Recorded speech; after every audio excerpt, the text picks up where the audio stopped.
Vous regardez 64 minutes, bienvenue si vous nous rejoignez sur TV5 Monde. La France sous choc après le meurtre de Liana. Cette petite fille de 11 ans a été enterrée cet après-midi. Cette affaire a mis en avant des défaillances multiples et une prise de conscience générale. Comment lutter contre la pédocriminalité? Faut-il une loi générale comme en Espagne? On en débat dans Allons-y Franco, l'actualité vue par les médias francophones. Bonsoir Alexandra Simard. Bonsoir, merci de m'accueillir. Vous êtes journaliste au sein du bureau parisien du groupe EBRA, groupe de presse régional français. Vous étiez en reportage à Florence, là où le drame est arrivé. Avec nous sur ce plateau, Frédéric Arnould, bonsoir. Bonsoir. Correspondant Europe pour notre partenaire Radio-Canada. Nous sommes en direct avec Michel Cerotti. Vous êtes notre correspondant en Suisse pour la RTS, notre partenaire suisse. Merci d'être avec nous. Et en direct de Strasbourg avec Enrique Bonnet. Bonsoir, vous êtes correspondant à Paris du journal espagnol El Correo en France. L'Espagne qui est présentée comme un modèle. Alors vous allez nous expliquer pourquoi dans AIF. Merci à vous quatre d'avoir accepté notre invitation. Alors cette affaire, je le disais, elle a provoqué la colère, l'émotion dans la France entière. Un nouvel appel à manifester lancé pour ce lundi, 19h, devant les tribunaux à travers le pays. Ce qui choque, c'est le profil du suspect, Jérôme Barela. Cet homme est visé par 9 procédures. La dernière en date remonte à 2025. Accusé de viol par une petite fille, il n'a jamais été entendu par la justice. L'incompréhension est totale. Je ne sais même pas ce que je ressens aujourd'hui. Ça va au-delà de la colère, c'est un sentiment que j'ai jamais ressenti jusqu'à maintenant. C'est de me dire, en fait, ils attendent quoi? Parce que là, une enfant est morte, en fait. Ils attendent quoi de plus que ça? Plus de moyens. Déjà des moyens financiers, des moyens aussi humains, des formations dans les commissariats en fait, pour les dépôts de plainte. On voit bien que lorsque une femme ou même un enfant va exprimer un abus qu'il a subi, il ne se passe rien. Quelquefois même les plaintes, elles ne sont pas prises en compte, elles ne sont pas entendues et en fait on demande que les paroles soient écoutées. Voilà, est-ce que les paroles sont écoutées, les paroles des enfants? Alors ces manifestations, elles avaient lieu partout en France. Alexandra Simard, vous êtes allée à Florence, vous avez suivi cette marche blanche pour Liana. Cette émotion, cette colère, vous l'avez ressentie? Cette émotion, elle est d'autant plus forte que c'est là où s'est produit ce drame. Moi, j'ai assisté à une commune en deuil, meurtrie, mais également à des habitants très en colère. Il se pose la question que toute la France se pose. Pourquoi Jérôme Barela était-il encore en liberté malgré ses antécédents judiciaires? J'ai également pu interroger des parents d'enfants scolarisés au collège où était scolarisée Liana. Et c'est la grande inquiétude. Beaucoup se disent que ça aurait pu être leur enfant. Un père de famille d'une adolescente de 13 ans m'expliquait que lui, depuis le drame, il ne voulait plus que sa fille sorte de chez elle toute seule pour aller à l'épicerie. Il y a un sentiment presque de psychose qui s'est installé dans cette petite commune du Gers.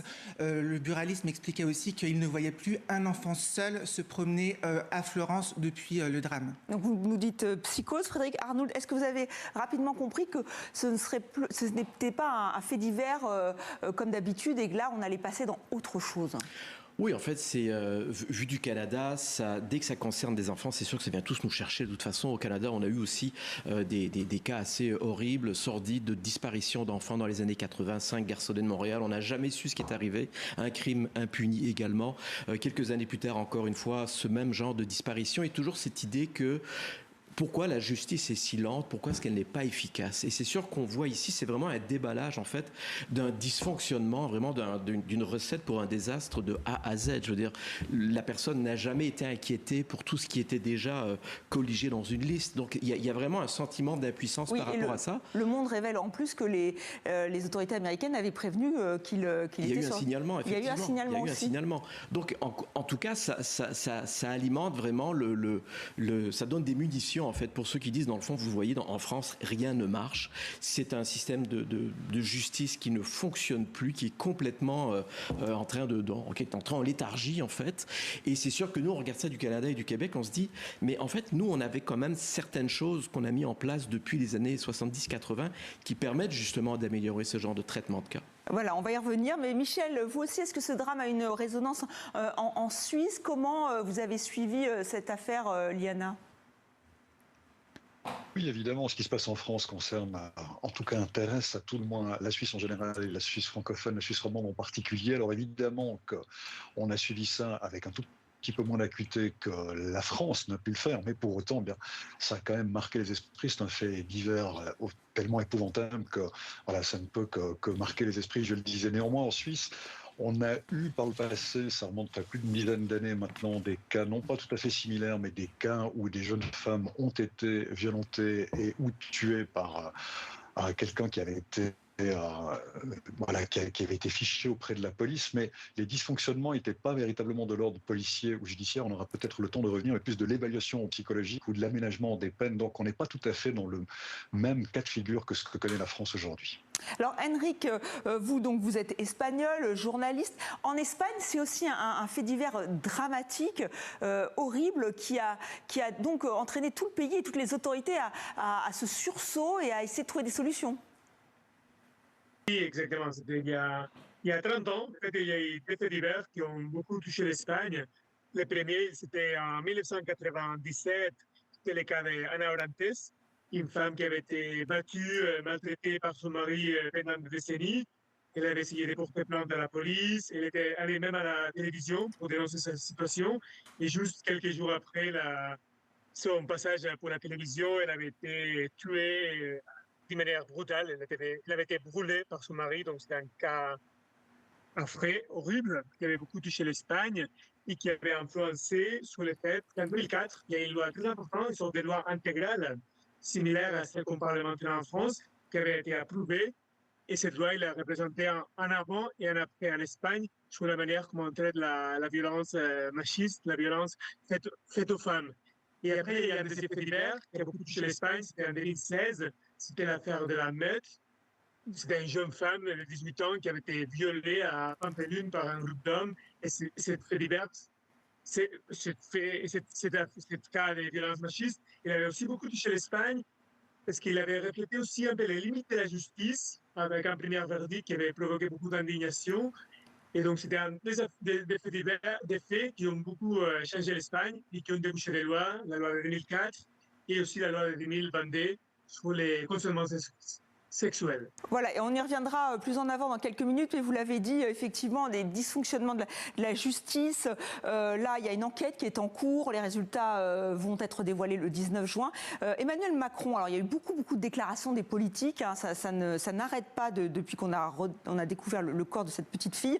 La confiance en nos institutions est posée, c'est ce qu'a dit Emmanuel Macron au Conseil des ministres du 10 juin 2026. Il y a aussi un sondage qui est paru cette semaine, 65% des Français ne font pas confiance à leur justice. Un sondage est là pour BFM TV. Alexandra, est-ce que ça, c'est aussi le risque, loi émotion, ne pas se laisser emporter par toutes ces déclarations et... C'est le problème, c'est que là, en fait, on assiste à des lois en n'importe-pièce qui visent à expliquer au grand public qu'au plus haut sommet de l'État, on agit. Sauf que sur le terrain, les gens voient que ça ne fonctionne pas. Ils voient qu'il y a un dysfonctionnement, les gens sont en colère, il y a une colère noire vis-à-vis de la justice. Et en fait, aujourd'hui, ce que les gens veulent, c'est une loi globale qui va prendre en compte ces violences du début, j'ai envie de dire, de la prévention, de la détection des situations problématiques jusqu'à ce que la justice puisse passer avec en filigrane toujours cette volonté de protéger le plus tôt possible les enfants. Alors il y a la question des moyens alloués à la justice qui est centrale, hein, qui revient souvent. Un point qui a été écarté d'emblée par le président français, mais aussi par le ministre de la Justice, Gérald Darmanin. On l'écoute. J'entends toutes les questions qui se posent du dysfonctionnement de la justice. Et il y en a. Des manques de moyens, des manques de modernisation numérique, des manques de formation, des manques de législation. Mais dans le cas très précis, on verra ce que dira en effet le rapport d'inspection, il ne nous a pas manqué ni de moyens, ni de loi. Il nous a manqué de prioriser les viols sur les mineurs, qui avait pourtant été dit et redit. Voilà ce qui nous a manqué. Voilà, une déclaration qui a été extrêmement mal vécue par notamment les magistrats. Alors c'est vrai qu'on va voir ce budget de la France pour la justice qui a été revu à la hausse, mais le compte n'y est pas. Frédéric Arnould, est-ce que vous, au Canada, le budget alloué au Québec, on va parler du Québec, francophone, est-ce qu'il est à la hauteur pour la population? Est-ce que le compte y est là? Mais c'est vrai, en fait, c'est pas toujours une question d'argent, c'est souvent aussi une question de comment on traite tel ou tel dossier. Par exemple, au Québec, en fait, et au Canada, on a eu, il y a quelques années, une décision qui a été rendue par la Cour suprême du Canada. On appelle ça l'arrêt Jordan. Et dans le fond, ça pousse le système de justice à avoir une certaine efficacité, sinon des dossiers vont tomber complètement aux oubliettes. Donc, à partir du moment où il y a un dépôt d'accusation, les cas aux criminels, en fait, vous avez entre 18 et 30 mois pour que le procès débute. Donc ça met énormément de pression sur le système qui a besoin d'arriver, sinon les accusations vont tomber. Et donc des gens seront libérés si jamais on n'arrive pas à un système comme ça. Donc là, il y a une priorisation à faire aussi. Et dans expliquez-nous cet arrêt, c'est parce qu'il y a une priorisation, c'est-à-dire que quand vous dites on met la pression, c'est-à-dire que c'est un dossier qu'il va falloir traiter avant tous les autres? Mais il faut qu'il soit traité avant 30 mois au maximum, sinon il tombe à l'eau. À ce moment-là, les avocats, les juges, les magistrats doivent faire en sorte justement que des gens évite de vraiment passer entre les cracks du système et puisse avoir finalement justice. Donc à ce moment-là, cet arrêt-là a vraiment changé. Alors c'est sûr qu'il y a des cas qui sont tombés à l'eau, mais d'autres ont été beaucoup plus portés efficacement avant justement qu'on arrive à ce terme-là. Et ce qu'il y a aussi au Canada, c'est qu'on a eu bien sûr toutes ces affaires horribles de pensionnats autochtones où des enfants ont été agressés et abusés sexuellement. On a aussi énormément de cas terribles dans les réserves autochtones, des femmes qui ont été battues, qui ont été assassinées. Et souvent, il y a toujours cette impression que les plus vulnérables, les femmes, les enfants, sont toujours relégués vraiment au second plan. Au Canada, il y a des mesures qui ont été prises après les années 70. Les mouvements féministes ont beaucoup fait avancer certaines causes là-dessus, pour justement que, par exemple, dans les cas d'inceste, il n'y a pas prescription. Donc il y a des cas qui peuvent subitement se retrouver devant la justice 40 ans plus tard, parce qu'on estime que d'abord c'est très compliqué de sortir tout le développement, que des gens aient suffisamment confiance et le temps de raconter ce qu'ils ont eu. Ça, c'est une façon de faire, à mon avis, qui pourrait inspirer peut-être certains pays comme la France en disant, écoutez, si on veut prioriser et éviter que parce qu'encore une fois, cette impression que les jeunes enfants et les femmes ne sont jamais écoutés, ne sont pas si importantes, il faut remédier à ça. Alors Alexandra, oui, est-ce que la question de la parole, du recueil de la parole des enfants est d'abord mise en avant, ou cette histoire de priorisation? Parce que c'est vrai qu'il y a beaucoup de magistrats, d'avocats qui ont dit que ça, effectivement, malheureusement, ce qui est arrivé avec Liana, enfin surtout la petite fille qu'on appelle Rosa, ça fait 1 an que sa mère attend un retour de la justice, de la gendarmerie, rien. C'est ça qui est mis en avant aujourd'hui. Le problème, c'est que tout est urgent. Et en fait, comment on priorise entre le narcotrafic, les violences intrafamiliales, les violences sexuelles sur mineurs? Aujourd'hui, les enquêteurs doivent prioriser tout ça. Et au-dessus, vous avez des ministres qui, en fonction de l'actualité, les rappellent un peu à l'ordre. Sauf que je veux quand même rappeler qu'actuellement, dans les commissariats, il y a 3 millions de plaintes dans les placards qui ne sont pas traitées. Il y en avait 2 millions en 2022. C'est-à-dire qu'en fait, c'est des plaintes qui sont en cours d'instruction, mais qui ne sont pas pour le moment traitées. C'est-à-dire que les plaintes s'accumulent et sur le terrain, le nombre d'enquêteurs n'augmente pas forcément. Ils ont affaire à des logiciels qui sont parfois défaillants. Et donc, si vous voulez, on doit aussi prioriser face à un système qui ne suit pas forcément derrière. Alors, Henrik, en Espagne, il y a eu des mesures, on l'a dit, et vous avez un budget de justice par habitant qui est plus important que la France. C'est 97 € pour l'Espagne. Est-ce que la différence a été les moyens donnés à la justice par les autorités espagnoles? Est-ce que c'est la méthode? Il y a notamment, vous nous en avez parlé tout à l'heure, cette loi générale. Ce sont les deux choses. Il y a la méthode et les moyens. Les moyens, c'est une question importante, non seulement plus d'argent pour la justice, mais aussi notamment pour la question des violences faites aux femmes en général. En fait, entre 2017 et 2022, les fonds alloués ont augmenté de 1 milliard. Donc, c'est une somme importante. Et encore plus comme un pays comme l'Espagne, où l'État, il a en général un peu moins d'argent que la France.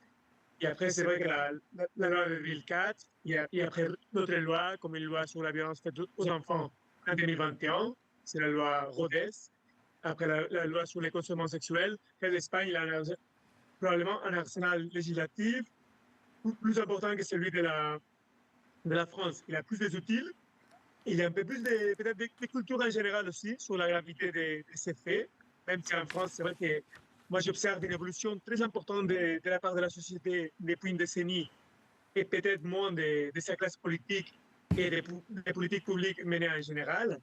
Mais c'est vrai qu'en France, donc, il y a cette conscience générale et aussi surtout la formation des juges, par exemple donc avec la loi de 2004 qu'on a commenté avant, avec la création d'un parquet spécialisé sur la violence faite aux femmes, aussi la création d'unités sur les tribunaux spécifiques sur cette question et aussi d'unités spécialisées sur la police. Donc c'est vrai qu'en général, en Espagne, il y a une spécialisation plus importante des fonctionnaires qui sont menés à gérer ce type de dossiers qu'en France.